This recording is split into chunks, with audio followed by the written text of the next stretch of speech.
I'm here today with Eric Bobrow, a co-founder of the Architect Marketing Institute, because we're both speaking at the Architect Success Forum later this month.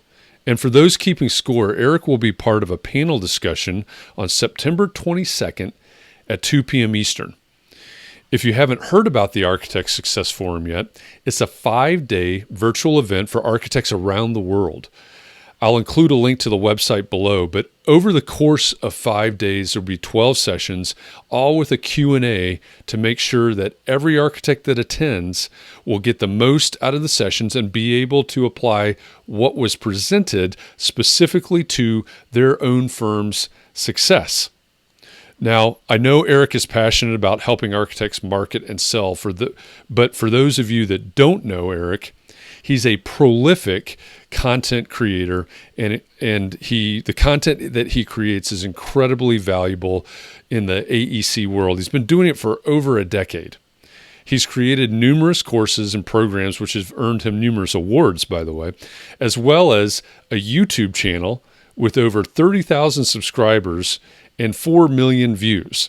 Now, that's really impressive in and of itself, but when you put that into AEC space, that's really, really impressive.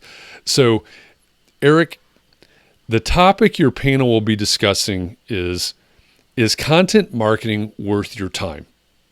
And since, as I understand it, and correct me if I'm wrong here, since you basically built your career on content marketing, it seems like you're exactly the right guy for the panel. So, a question for you. If I'm the leader of an architecture firm, and my staff and I are trying to decide whether or not content marketing is worth it, if it's worth our time, where do you suggest that conversation start? That's a very good question, Jeff. Content marketing is about communicating something of interest to your audience. So you have to start with who is your audience? In other words, is it just anyone who could hire you? Or is it people who are passionate about green design, or people who, or companies that deal with hospitality and have concerns about making things fit for COVID, Sure, or deliver projects on time and on budget? What are they passionate about? Who are you serving?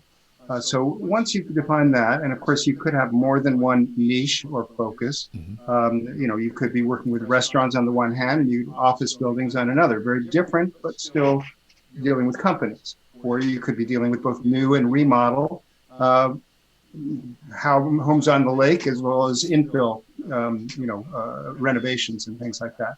But each one of those topic areas has specific challenges, has specific things that those clients need to know or would benefit from knowing, or are motivated to find out because of problems or challenges that they have. So once you've defined, at least for one segment, at least one focus area, what they'd like to know, what they need to know, what they'd be passionate about knowing, then you can start creating content that, of course, inherently displays your expertise, because you're talking about things that you do know, and talking could be writing, like blog posts. It can be video. It could be podcasts like this. But ultimately, you're sharing things that they go, oh, I'm glad I learned that, or I really want that information. So the more you do that, the better targeted it is, the more that you stand out as not just a person or a company that can do that type of project, but the go-to source, the people who they say, yeah, we definitely should talk to that firm. Why? Because they wrote the book, or they're the ones who had the most interesting information. So more than just 25 years experience, made lots of schools, we can do a school, in our sleep sort of thing. Well, so what? What about COVID? What about doing things, on a certain time frame? What about this or that? What are the concerns that school board has, or, that organization has? So can you help them achieve their goals or avoid the risks and the downfall that comes from, something going wrong? Yeah. That's great info. It's great advice there.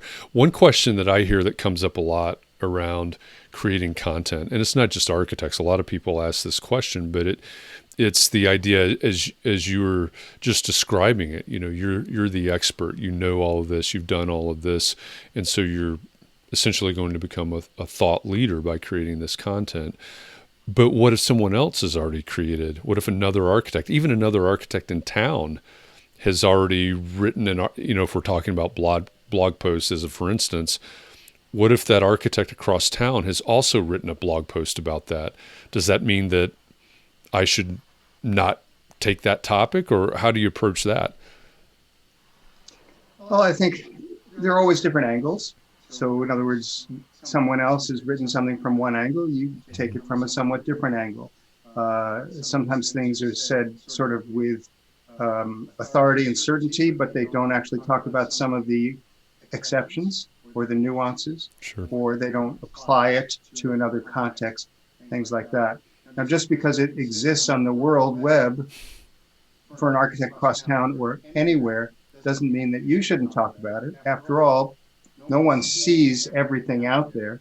If that were the case, we'd stop getting books because everything's already been written about, but Right. you say, oh, here's a new book. And yeah, it's sort of, I like that other book that it's related to. So, we do consume content. The other thing is that undoubtedly we each have a unique personality or unique perspective on the world and on our business and our profession.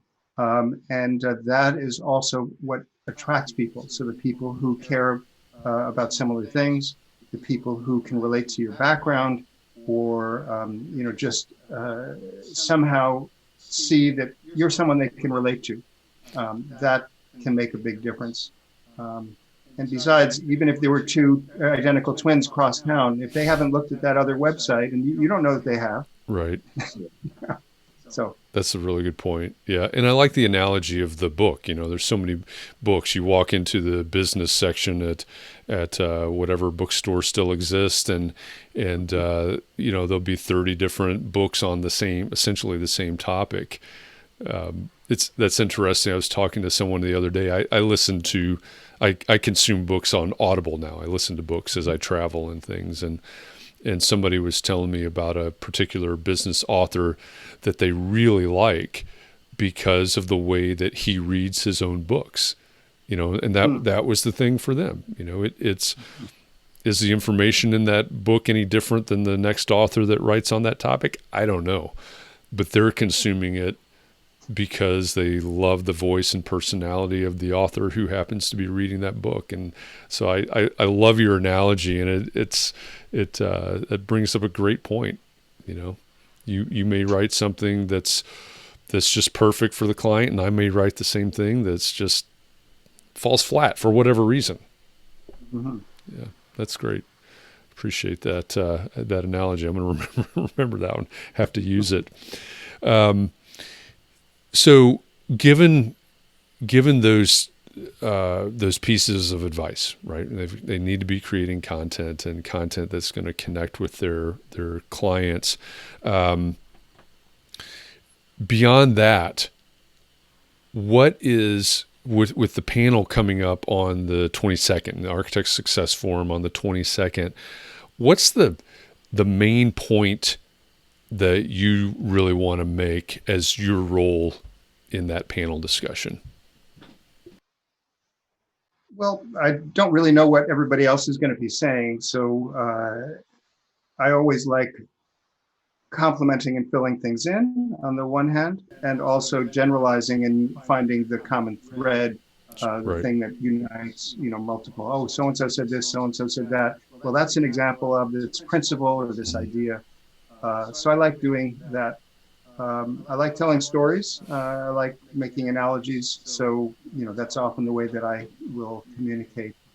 And of course, I do have a lot of experience with the content marketing, so I can draw on, what did I do to get established in that. And I, just to give people a perspective, I have two very different niches, very different focuses. Like you may have hospitals and you may have hospitality. Well, sort of similar, but not really, because whatever. Well, I work with architects on marketing. The Architect Marketing Institute is something that I co-created. But then I also have my YouTube channel is actually focused on a BIM product called ArchiCAD, which probably most of you have heard of and some of you may use. And it's a very technical area. And so content marketing isn't about opinions, it's about techniques and methods and Right. communicating sort of principles that people are helped with. And ultimately, by being known as a very helpful expert, as someone who communicates these ideas well, people became fans. And as I've worked with partners in terms of helping other experts get out there, that's another thing that I've found very useful. And all of us collaborate, either inside our firms or outside with others. And to the extent that I can help others be successful, whether they're my partners or you who are watching, that gives me pleasure. And I know that the more, we help others, ultimately it leads to our own success. So I think I always aim for that. Yeah, absolutely. We're very much alike in that way. So, as we get ready to wrap this up, because I want to be respectful of your time, and it's getting into the evening now. One more question. Okay. What's one question about content marketing that most people don't ask, but they should? Okay. Well, sometimes people do ask, do you have to keep doing it all the time? Should we be, tweeting every day or creating Facebook posts or creating blog posts weekly? So that's a question. But behind that, ultimately, is a question that has to do with the enduring value of your contribution. So in other words, if you make news, if you make small contributions regularly, that's one thing. But if you make larger contributions as a body of work or articles, content, then they can become references. They can be something. In terms of content marketing, we all aim to be visible and seen and discovered.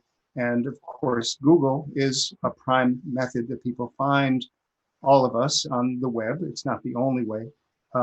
But what does Google reward? It rewards the best answers to a particular question, whatever the person's typing in. So if you have just lots of stuff that's going through, well, probably most of them aren't the best answer for a particular thing. But if you really devote something that becomes a reference, a classic, even just the 10 things you should think about for architect marketing, or something like that would be one of our posts. Well, it's a well thought out, researched, in-depth article. And so it's always on page one for that search, right? And so whether you're writing about green design or about infill housing or about this or that, to the extent that you can really devote some energy, less is more. In other words, a few things that are really well thought out, you essentially get the reputation. You wrote the book on that. You wrote the article that, if someone asks, oh yeah, check out this one. So you're going an inch wide and a mile deep rather than a mile wide and an inch deep. And maybe it's not an inch, but like a foot wide. Maybe. So it's you can actually have a well where you can get water in down there. Fair enough. Fair enough. That's excellent. That's great advice, Eric. I really appreciate it. And I appreciate taking the time to record this conversation with me.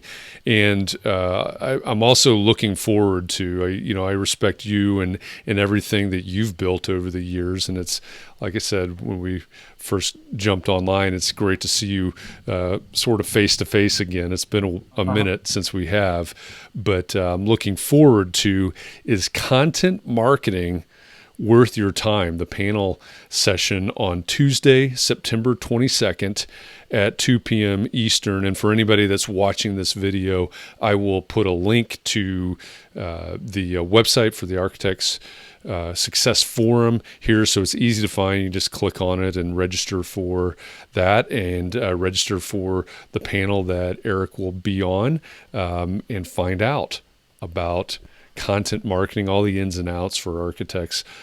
Should be a great conversation. So, Eric, again, thank you very much. I really appreciate you taking the time out to do this.